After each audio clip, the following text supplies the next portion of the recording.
ما شاء الله لا حول ولا قوة إلا بالله العلي العظيم.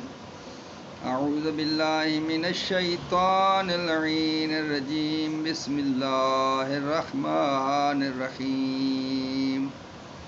الحمد لله رب العالمين، والصلاة والسلام على سيد الأنبياء والمرسلين وآلہ الطیبین الطاہرین المعصومین الذین اذهب اللہ عنہم الرجس وطہرہم تطہیرا. اما بعد فقد قال اللہ سبحانہ وتعالی فی کتابہ المجید. بسم اللہ الرحمن الرحیم. وَاتْلُ عَلَيْهِمْ نَبَأَ ابْنَيْ آدَمَ إِذْ قَرَّبَا قُرْبَانًا فَتُقُبِّلَ مِنْ أَحَدِهِمَا وَلَمْ يُتَقَبَّلْ مِنَ الْآخَرِ قَالَ لَأَقْتُلَنَّكَ قَالَ إِنَّمَا يَتَقَبَّلُ اللَّهُ مِنَ الْمُتَّقِينَ. خالق کائنات نے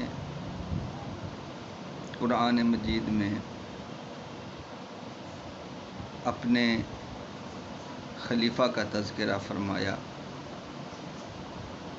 اور اللہ نے قرآن میں ارشاد فرمایا کہ میں نے آدم علیہ السلام کو اپنا جانشین بنایا اور اس کا انتخاب کسی دوسری شخصیات کے ذریعے نہیں بلکہ خود انہیں سلیکٹ کیا. دنیا کو یہ پیغام پہنچایا کہ یہ جو خلافت ہے اس کا فیصلہ عوام کے سپرد نہیں ہے، بلکہ اس کا فیصلہ خود خالق کے سپرد ہے. خود خالق نے فیصلہ کرنا ہے، اللہ ہی فیصلہ کرتا ہے.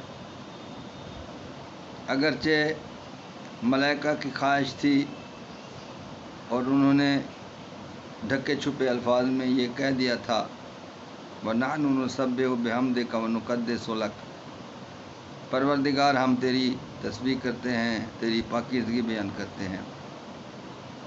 اس کے باوجود اللہ نے ان میں سے کسی کو اپنا خلیفہ نہیں بنایا اور نہ ہی انہیں اختیار دیا کہ خلیفے کا انتخاب کریں. تو یہ تھا خلیفۃ اللہ، پہلا خلیفہ اللہ تعالیٰ کا زمین پر.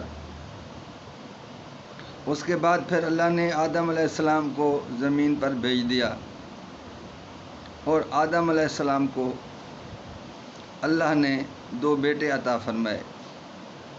ایک کا نام قابیل تھا اور دوسرے کا نام حابیل علیہ السلام.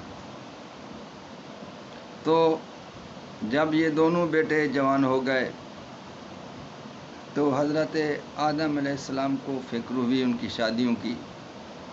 بارگاہ رب العزت میں التجا کی پروردگار کہ ان کی شادیاں کرنی ہیں. تو اللہ نے ایک جنہ کو جس کا نام تاریخ میں عاملہ لکھا ہے بھیجا، تو اس سے قابیل کی شادی ہو گئی. اس کے کچھ عرصے کے بعد پھر اللہ نے ایک حور کو بھیجا جس سے حضرت حابیل علیہ السلام کی شادی ہو گئی. تو قابیل نے حضرت حابیل علیہ السلام کی حوریہ کے ساتھ شادی محسوس تو کی، لیکن اس کے متعلق اس نے کوئی احتجاج وغیرہ نہیں کیا. اس کے بعد پھر حضرت آدم علیہ السلام نے اللہ تعالیٰ کے حکم کے مطابق حضرت حابیل علیہ السلام کو اپنا جانشین مقرر فرمایا. تو جب حضرت آدم علیہ السلام نے حضرت حابیل کو اپنا جانشین مقرر فرما لیا تو اس کے بعد قابیل نے اعتراض اٹھایا کہ میں بڑا ہوں، جانشینی کا حق میرا ہے. تو آدم علیہ السلام نے فرمایا کہ یہ فیصلہ میرے اللہ کا ہے، لیکن قابیل نے ماننے سے انکار کر دیا۔ آخر کار حضرت آدم علیہ السلام نے فرمایا کہ دونوں تم قربانی پیش کرو، جس کی قربانی اللہ کے حضور قبول ہو جائے گی وہ میرا جانشین بنے گا۔ تو دونوں نے قربانیاں پیش کی، اور حضرت حابیل علیہ السلام کی قربانی قبول ہو گئی، قابیل کی قربانی قبول نہ ہوئی۔ تو اس طرح حضرت آدم علیہ السلام نے حضرت حابیل علیہ السلام کو اپنا جانشین مقرر کر دیا۔ جانشین مقرر کرنے کے بعد حضرت آدم علیہ السلام حج پر روانہ ہو گئے۔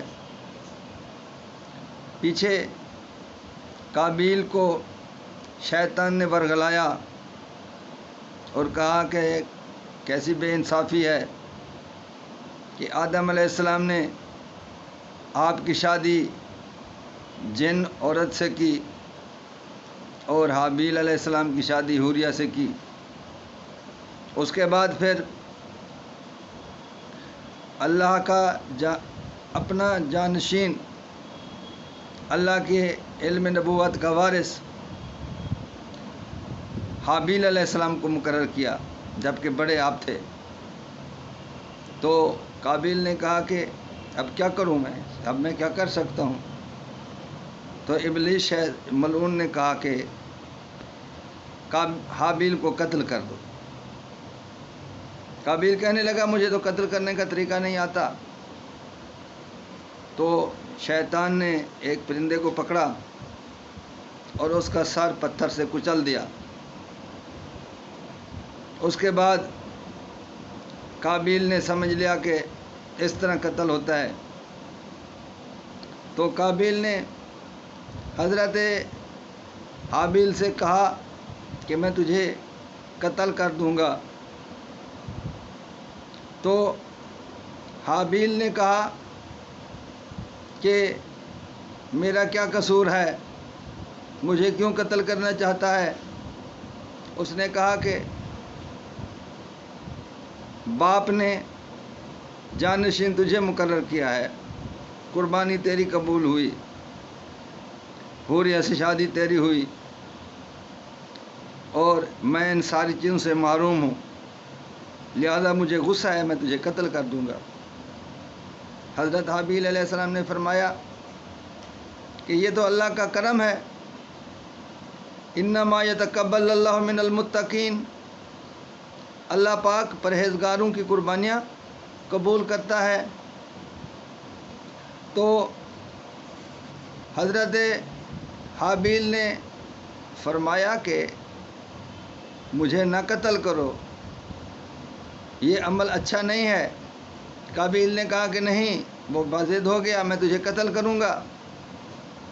تو حضرت حابیل علیہ السلام نے فرمایا تو مجھے قتل کرے گا تو کرتا رہے، میں تجھے قتل نہیں کروں گا۔ آخر کار قابیل نے اپنے بھائی اور خلیفۃ آدم علیہ السلام کا سر کچل دیا پتھر سے اور اسے قتل کر دیا۔ جب حضرت حابیل علیہ السلام قتل ہو گئے تو اس کے بعد زمین سے کانٹے نکل آئے، آسمان کا رنگ تبدیل ہو گیا، ہر طرف آندھیاں چلنے لگیں۔ تو حضرت آدم علیہ السلام نے جب دیکھا کہ حالات خراب ہو چکے ہیں تو حضرت جبرائیل علیہ السلام سے فرمایا کہ جبرائیل یہ کیا ہو رہا ہے، کوئی امر عظیم ہوا ہے، کس وجہ سے یہ سارا حالات خراب ہو رہے ہیں؟ تو حضرت جبرائیل علیہ السلام نے عرض کی کہ آپ کے بڑے بیٹے قابیل نے آپ کے جانشین حابیل کو قتل کر دیا۔ تو حضرت آدم علیہ السلام بہت غمگین ہوئے اور فریضہ حج کی ادا کرنے کے بعد واپس آئے جب تو قابیل سے پوچھا کہ میرا بیٹا حابیل کہاں ہے؟ تو اس نے کہا کہ میرے ذمہ تو نہیں لگا کے گئے تھے آپ؟ تو آدم علیہ السلام نے فرمایا کہ مجھے سب کچھ پتہ ہے۔ اس کے بعد حضرت آدم علیہ السلام سال ہر سال اپنے بیٹے کے غم میں غمگین رہے، پریشان رہے۔ تو اس واقعے سے ہمیں پتہ چلا کہ جس طرح خلیفۃ اللہ کا انتخاب اللہ کے ذمہ ہے، اللہ اسے سلیکٹ کرتا ہے، اسی طرح خلیفۃ النبی کا بھی انتخاب اللہ کے ذمہ ہے، اور خلیفۃ النبی کو بھی اللہ ہی سلیکٹ کرتا ہے۔ جیسے حضرت حابیل کو اللہ نے سلیکٹ کیا، تو سب لوگ اس چیز کو سمجھے ہیں کہ آدم علیہ السلام کے تاریخ میں 4 بیٹوں کے نام ہیں: قابیل، حابیل، شیس اور یافس۔ اگر آدم علیہ السلام کی اولاد زیادہ ہوتی، ایک بچہ صبح ہوتا، ایک بچہ شام کو پیدا ہوتا، تو پھر ان کے تو کوئی نہ کوئی نام ہونے چاہیے تھے۔ آدم علیہ السلام کی اولاد کے ان 4 ناموں کے علاوہ تاریخ میں کسی جگہ پر کسی 5ویں بیٹے یا بیٹی کا ایک بیٹی ہے حضرت آدم علیہ السلام کی، جس کا نام انک تھا۔ ان 5 کے علاوہ کسی 6ٹھی اولاد کا ذکر کسی جگہ پر تاریخ میں نہیں ہے۔ تو انشاءاللہ اگلے پروگرام میں آدم علیہ السلام کے 2 بچے حضرت شیس علیہ السلام اور حضرت یافس علیہ السلام کا تذکرہ کروں گا۔ وما علینا الا البلاغ المبین۔